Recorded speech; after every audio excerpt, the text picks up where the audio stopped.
কায়রোর জাদুঘর থেকে ফেরাউনের সোনার ব্রেসলেট নিখোঁজ। মিশরের কায়রোতে অবস্থিত একটি বিশ্বখ্যাত জাদুঘর থেকে ফেরাউনের একটি অমূল্য প্রত্নবস্তু হঠাৎ করেই নিখোঁজ হয়ে গেছে। প্রায় ৩,০০০ বছরের পুরনো স্বর্ণের এই ব্রেসলেটটি একসময় ফেরাউন আমেনেমপের ছিল। বিশেষ বৈশিষ্ট্য হলো এটি নীল ল্যাপিস লাজুলি পাথরে অলঙ্কৃত ছিল। জাদুঘর কর্তৃপক্ষ জানিয়েছে, নিখোঁজ হওয়ার আগে সর্বশেষ ব্রেসলেটটি দেখা গিয়েছিল জাদুঘরের পুনর্নবীকরণ ল্যাবরেটরিতে। এরপর থেকে আর এর কোনো খোঁজ পাওয়া যাচ্ছে না, খবর জানিয়েছে বিবিসি।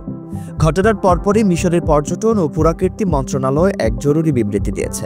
নিখোঁজের তথ্য আইনশৃঙ্খলা বাহিনী এবং জন অভিযোগ দপ্তরের কাছে পাঠানো হয়েছে। একই সঙ্গে দেশের সব বিমানবন্দর, সমুদ্র বন্দর ও স্থলবন্দরে ব্রেসলেটটির ছবি পাঠানো হয়েছে, যাতে চোরেরা পাচারের চেষ্টা করতে না পারে। তবে এ নিয়ে এক ধরনের বিভ্রান্তিও তৈরি হয়েছে, কারণ সামাজিক যোগাযোগ মাধ্যমে যে ব্রেসলেটের ছবি ছড়িয়ে পড়েছে সেটি আসলে প্রদর্শনীর আরেকটি ব্রেসলেট। নিখোঁজ হওয়া প্রত্নবস্তুটি নয় বলে নিশ্চিত করেছেন জাদুঘরের মহাপরিচালক।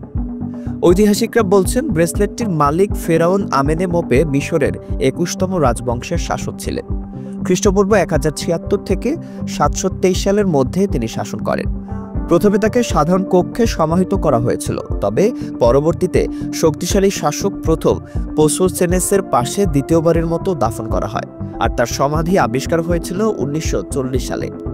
বিশ্ববিদ্যালয়ের ফরেনসিক প্রত্নতত্ত্ববিদ ক্রিস্টোস সিরোজিয়ানিস বলছেন, এ ধরনের ঘটনার পেছনে মূলত অবৈধ প্রত্নসম্পদ ব্যবসায়ী দায়ী।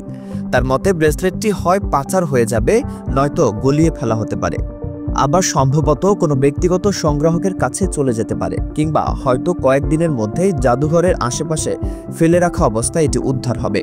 এই ঘটনার পর মিশরের মন্ত্রণালয় ঘোষণা করেছে, জাদুঘরের পুনর্নবীকরণ ল্যাবের অন্যান্য প্রত্নবস্তু এখন বিশেষজ্ঞ কমিটির মাধ্যমে তালিকাভুক্ত ও পুনরায় পর্যালোচনা করা হবে।